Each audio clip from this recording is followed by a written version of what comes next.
మేం రాజమహల్ విడిచాక మేమెంచుకున్న దారి ప్రాపంచిక విషయాల నుండి మమ్మల్ని చాలా దూరం తీసుకెళ్ళింది.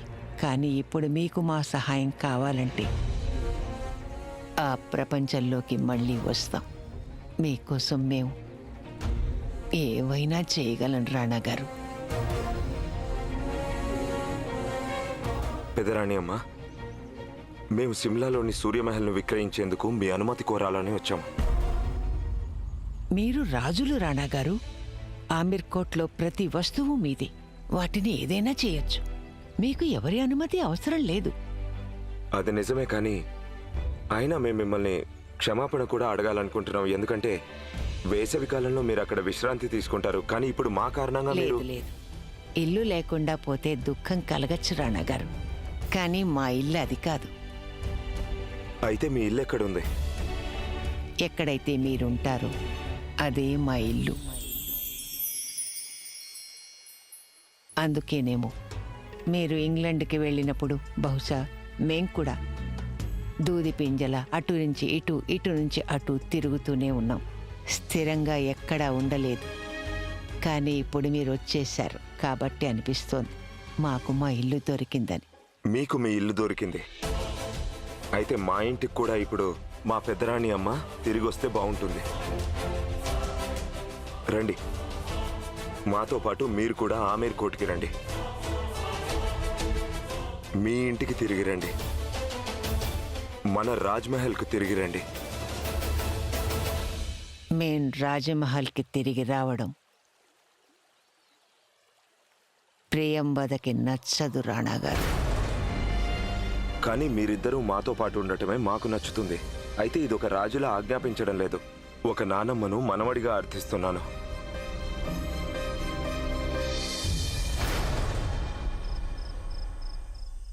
అమ్మా, అమ్మవారిని మొర ఆలకించింది. అవును నాన్నగారు, నేను మాధవి కలిసి దామోదర్ గారిని మళ్ళీ పెళ్లి కొప్పించాం. వారు ఈ సంబంధాన్ని ఖాయం చేసుకున్నారు.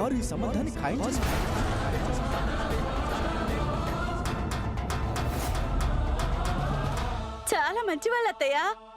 వాళ్ళకి తెలుసు గాయత్రి అమాయకురాలని. కాబట్టి అమాయకంగా చేసిన తప్పుల్ని ఎవరైనా క్షమిస్తారు కదా. కానీ ఇలాంటి పొరపాటు మళ్ళీ జరగడానికి వీల్లేదు. చూడండి, ఈ సంబంధం గాయత్రి చెడగొట్టింది. కానీ అమ్మవారి ఈ సంబంధం తిరిగి వచ్చేలా చేసింది. కనీసం ఇప్పుడైనా దీన్ని అమ్మవారి ప్రసాదంగా భావించి స్వీకరించండి. మనం పోయాక గాయత్రి పరిస్థితి ఏమవుతుందో ఆలోచించండి. ఒక ముత్తైదుగా కనుక ఉంటే ఒకరి భార్య అనే గౌరవమైనా లభిస్తుంది. అలా చూస్తే వాళ్ళు మనల్ని దయతలుస్తున్నట్టే లెక్క. అమ్మాయి పెళ్లి చేయటం అంటే అది ఒక రకంగా బాధ్యతను తీర్చేసుకోవటమే. తల్లి తోడు పిల్లని వాళ్ళకిచ్చి వాళ్ళందరికీ మనమే అన్ని మర్యాదలు కూడా చేస్తుండాలి. లోకమనే బజార్లో ఇదే కదా ఆనవాయితీ అత్తమ్మా. ఆనవాయితీలు ఏవైనా సరే, నేను నా కూతురికి ఈ ప్రపంచంలో గౌరవ మర్యాదలకు కొరత రానివ్వను. గాయత్రి గోవింద్ సేఠ్ గారి కూతురు. కట్న కానుకలు ఎంతగా ఇస్తానంటే వాళ్ళ తలలు వంగిపోవాలి.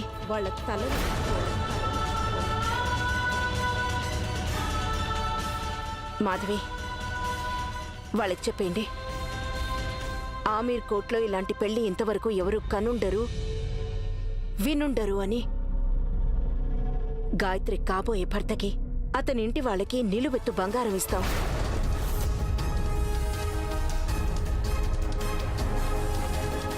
మరి ఇంటికి వచ్చిన లక్ష్మిని అందరూ గౌరవిస్తారు కదా చెంపా. ఈ లోకం అనే బజార్లో ఇది కూడా ఆనవాయితీయే. సరిగ్గా చెప్పావమ్మా. అయినా గాయత్రిని అత్తారింటో సంతోషంగా ఉండేలా చేయలేకపోతే ఇంత డబ్బుండి ఏం లాభం? గాయత్రి, అలా దూరంగా నిలబడ్డావేంటి?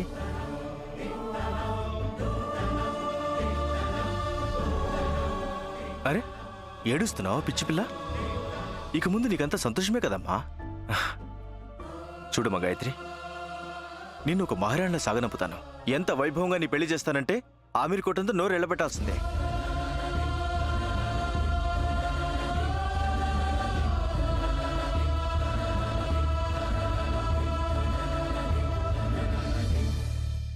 నాన్నగారు మరి ఇంత డబ్బు మనం ఎక్కడి నుంచి తీసుకురాగలం? మన వ్యాపారంలో చేతిలో ఇంత డబ్బు అయితే ఉంచుకోం కదా.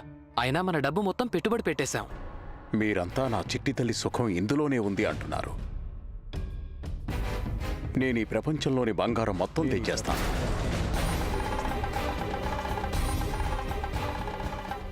కానీ ఇప్పుడు వీలైనంత త్వరగా నా చిట్టి తల్లికి నిశ్చితార్థం జరిగిపోవాలి. ఈసారి గాయత్రి పెళ్లి జరిగే తీరుతుంది.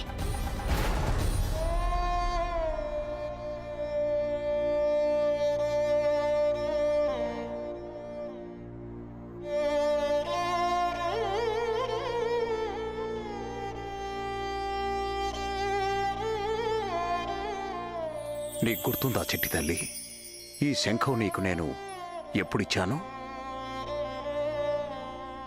నా బిడ్డ జీవితం ముగిసిపోయింది అని ఈ లోకం మొత్తం కోడై కూసినప్పుడు. అభశుభం తెలియని నా బిడ్డకి ఇంత అన్యాయం ఎందుకు చేశావమ్మా? ఈ వయసులోనే దీన్ని పెళ్లి చేసుకోబోయేవాడు కాలం చేశాడు. ఇక లోకమంతా దీన్ని నష్ట జాతకురాలు అంటుంది. నాన్నగారు, అమ్మ ఎందుకు ఏడుస్తుంది? ఇవన్నీ చెప్పినా నీకు అర్థం కావు కదా చిట్టి తల్లి. నేనే కదా మిఠాయిలు దొంగతనంగా తిన్నది, కనుక నేనే కదా ఏడవాలి. లేదమ్మా, నువ్వెప్పుడూ ఏడవకూడదు. జీవితపు రంగులు రోజుకో రకంగా మారతాయి. ఒకసారి తళుకులు, ఒక్కోసారి మెరుపులు, ఒక్కోసారి పూర్తిగా పాలిపోయి ఉంటాయి. కానీ మనం కోరుకుంటే పాలిపోయిన రంగుల్ని కూడా తేజోవంతం చేసుకోవచ్చు, రంగులమయం చేసుకోవచ్చు. అదెలా నాన్నగారు? స్వప్నాల్ని చూస్తూ ఆశలను నమ్మకాలుగా మార్చుకొని ఈరోజు జరుగుతున్నది ప్రతి ఒక్కరూ చూడగలరు. కానీ రేపేం జరగబోతోందో నువ్వు అది చూడగలగాలి. రేపనేది ఇంకా దూరం ఉండొచ్చు, కానీ నువ్వు కోరుకుంటే మనం దాని శబ్దాన్ని ఈ రోజే వినొచ్చు. అంటే రేపటి రోజు గట్టిగా మాట్లాడుతుందా? కాదు. అయితే చెప్పొచ్చు కదా, మరి ఆ శబ్దాన్ని ఈ రోజు ఎలా వినగలం?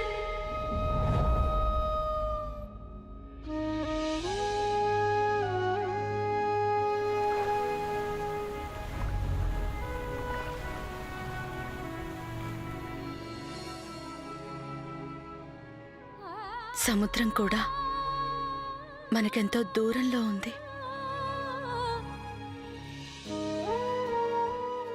కానీ మనం కోరుకుంటే శంఖంలో దాని ఘోషని వినవచ్చు. అదేవిధంగా రేపటి శబ్దాలు మనకి ఈరోజే వినిపిస్తుంటాయి.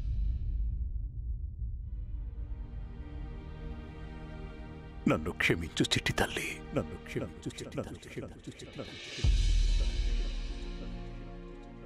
నేను నీకెన్నో ఆశలు కల్పించాను, స్వప్నాలు చూపాను. నువ్వు హాయిగా ఆకాశంలో ఎగరాలనుకున్నాను, కానీ ఊహించలేకపోయాను ఈ సమాజం నీ రెక్కలను తెంచేస్తుందని. ఒకవేళ నేను జీవితాంతం నీతో ఉండగలిగితే నీకిలాంటి పరిస్థితి రానిచ్చేవాణ్ణి కాదమ్మా.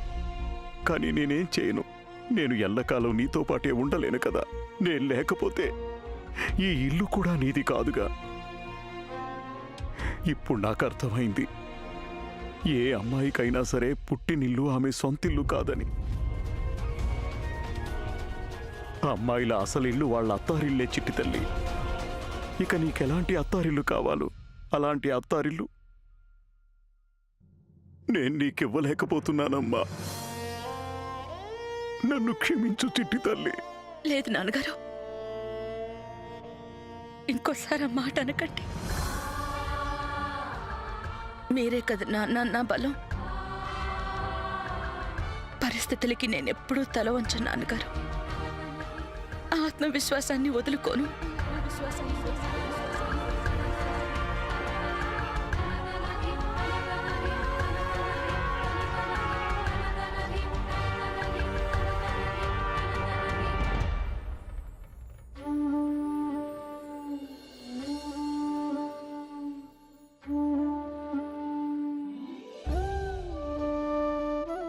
నా రెక్కలింకా తెగిపోలేదు నాన్నగారు.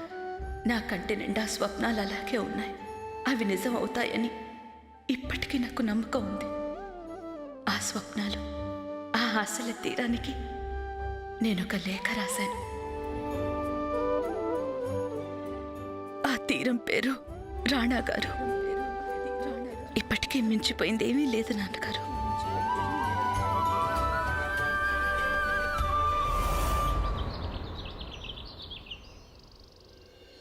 రాజమాత, మీకు ఒక శుభవార్త.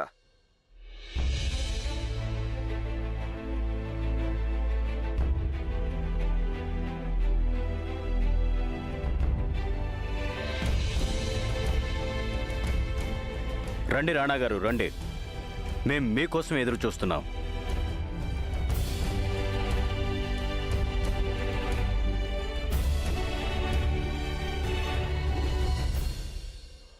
మీకొక దుర్వార్త. రాణా గారు, బ్రిటిష్ సర్కారు వారు సిమ్లాలోని మీ సూర్య మహల్ని తన స్వాధీనం చేసుకుంది. ఇదిగో చూడండి, లండన్ నుంచి వచ్చిన క్వీన్ ఆఫ్ ఇంగ్లాండ్ ఆర్డర్స్. పెదరాణి అమ్మ, మేము సిమ్లాలోని సూర్యమహల్ను విక్రయించేందుకు మీ అనుమతి కోరాలని వచ్చాం. ఆమీర్ కోట్లో ప్రతి వస్తువు మీదే రాణా గారు. వాటిని ఏదైనా చేయవచ్చు. ఈ ఉపకారానికి కారణం మేము తెలుసుకోవచ్చా? ఆ కారణం మేం మీకు చెప్తాను రాణా గారు. మా అమ్మగారు ఆమీర్ కోట్ పెదరాణి అమ్మ తమ ఇంటిని పోగొట్టుకుంటున్నారంటే దానికి కారణం మీరు పన్ను రెండింతలు చేయటాన్ని నిరాకరించడమే. మరి ఆ ఆంగ్లేయ ప్రభుత్వం వారి నష్టాన్ని భర్తీ చేసుకోవాలి కదా. రాణా గారు, మీరు అమీర్ కోట్ రాజుగా ఉన్నది ఎందుకంటే మేము మిమ్మల్ని రాజుగా ఉండనిస్తున్నాం కనుక.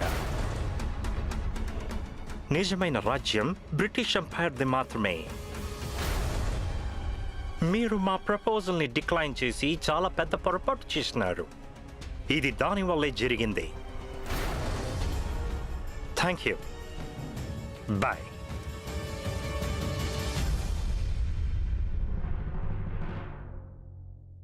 పాపం పెదరాణి అమ్మ, ఈ వార్త విన్నారంటే ఆవిడ గుండె పగిలిపోతుంది. మేము అందుకే బాధపడుతున్నాం. పెదరాణి అమ్మకు ఈ విషయం తెలిస్తే ఏమనుకుంటారు? రాజమాత, బాబాయ్ గారు, మీరెవరూ పెద్దరాణి అమ్మ గురించి దిగులు పడాల్సిన అవసరం లేదు.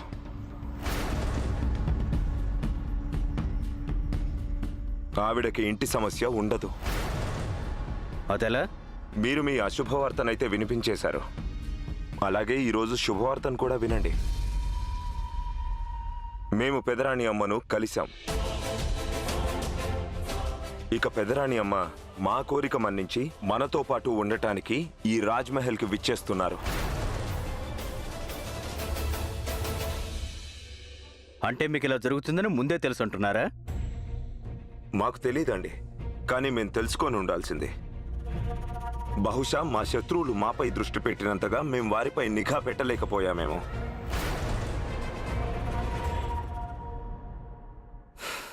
కానీ బాబాయ్ గారు, మా శత్రువులు ఇంకో ముఖ్యమైన విషయం బాగా తెలుసుకోవాలి. మాకు ఓటమిని స్వీకరించడం అలవాటు లేదని.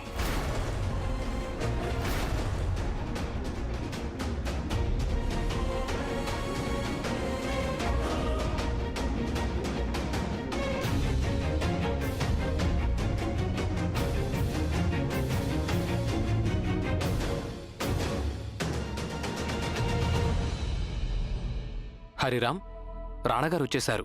వారికి ఉత్తరాలేమైనా? అక్కడే పెట్టానయ్యా.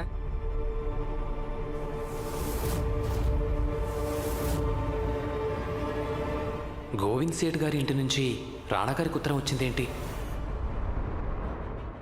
ఆ ఇంగ్లీష్ వల్ల డబ్బు ఇవ్వటానికి మేము సూర్యమహల్ను ఎలాగైనా అమ్మేద్దామని అనుకున్నాను రాజమాత. పెదరాణి అమ్మ కూడా సూర్యమహల్ని అమ్మటానికి అంగీకరించారు. కానీ ఈ విషయం గురించి మేము తిరిగి వచ్చి మీకు చెప్పేలోగానే విల్కిన్సన్ సూర్యమహల్ని స్వాధీనం చేసుకున్నాడు. ఇందులో మా చంద్రవదన్ బాబాయ్ హస్తం ఖచ్చితంగా ఉంటుందని మాకు అనిపిస్తోంది. ఇందులో పెదరాణి అమ్మ హస్తం ఉందని మాకనిపిస్తోంది. మీకు ఆవిడ గురించి సరిగ్గా తెలీదు రాణాగారు. ఆవిడ కనిపించినంత మంచి వ్యక్తి ఏమీ కాదు.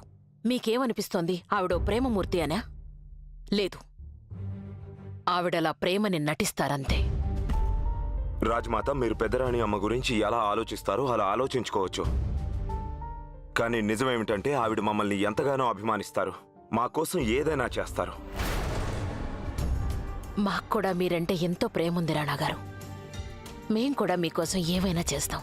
కానీ బయట వాళ్ళ ప్రేమాభిమానాలనే మీరు గుర్తిస్తూ ఉంటారు. అది మా దురదృష్టం.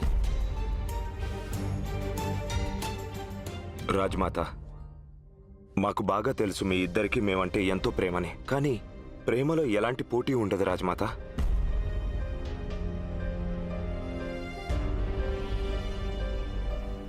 పోటీ పడేవారి మనసులో ప్రేమ అనేది అస్సలుండదు. సరే, మనం మాట్లాడే విషయం రాజమాత అత్తగారి సంబంధాల కంటే ఎంతో పెద్దది. మనం ఇప్పుడు ఈ రాజ్యానికి గోవింద్ సేట్ ఇచ్చిన రుణాల గురించి ఆలోచించాలి. మేమిప్పుడు గోవింద్ సేట్ని కలవాల్సిన సమయం వచ్చేసింది అనుకుంటున్నాం. ఆయన మనసులో ఏముందో కూడా మనం తెలుసుకోవాలిగా. గోవింద్ సేట్ను రుణాలు చెల్లించేందుకు మరింత సమయం అడగాలి. దానికి బదులుగా ఈ ఆమిర్ కోట్లో ఆయనకు కావాల్సింది ఏముందో తెలుసుకోవాలి.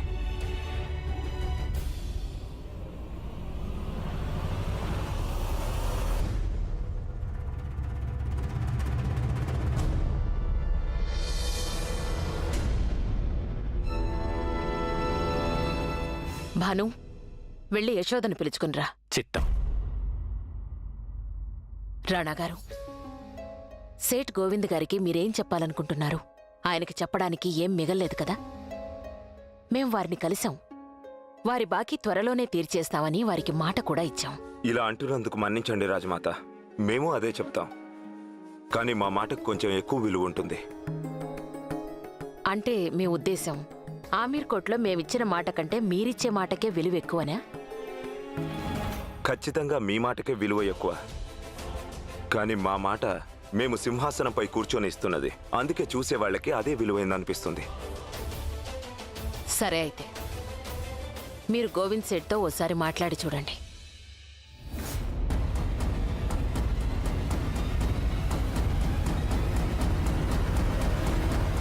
యశోదా, చిత్తన్ రాజమాత. సేట్ గోవింద్కి కబురు పంపండి. రాణాగారి దర్శనానికి మహల్కి 3 గంటలకు రమ్మని. చిత్తం. మేం మిమ్మల్ని సాయంత్రం కలుస్తాం రాణాగారు.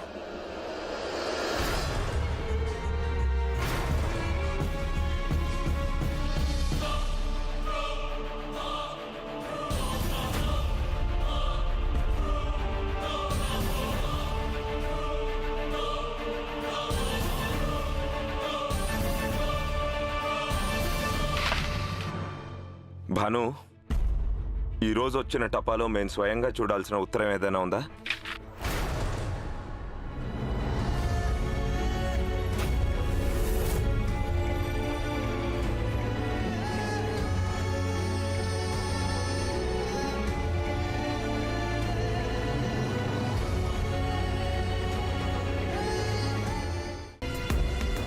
అది లేదు రాణగారు, అంత ముఖ్యమైనవేవీ లేవు.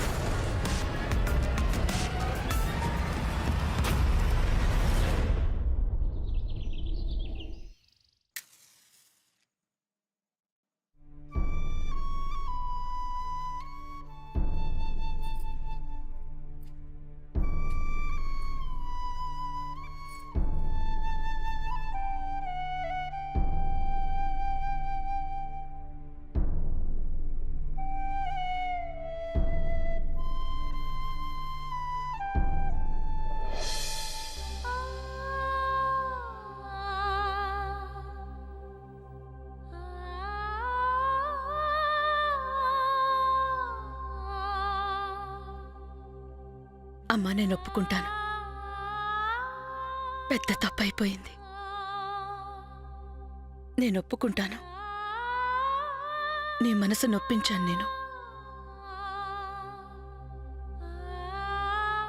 నాకు బాగా తెలుసు నువ్వు కేవలం నా సంతోషమే కోరుకుంటావని.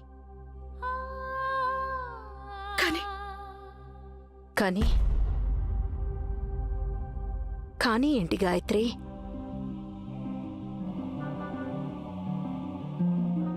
ఏం చేస్తున్నావు గాయత్రి? అవి దేవుడి కోసం వెలిగించిన దీపాలు. ఆ దీపాలను అక్కడి నుంచి జరపకూడదు.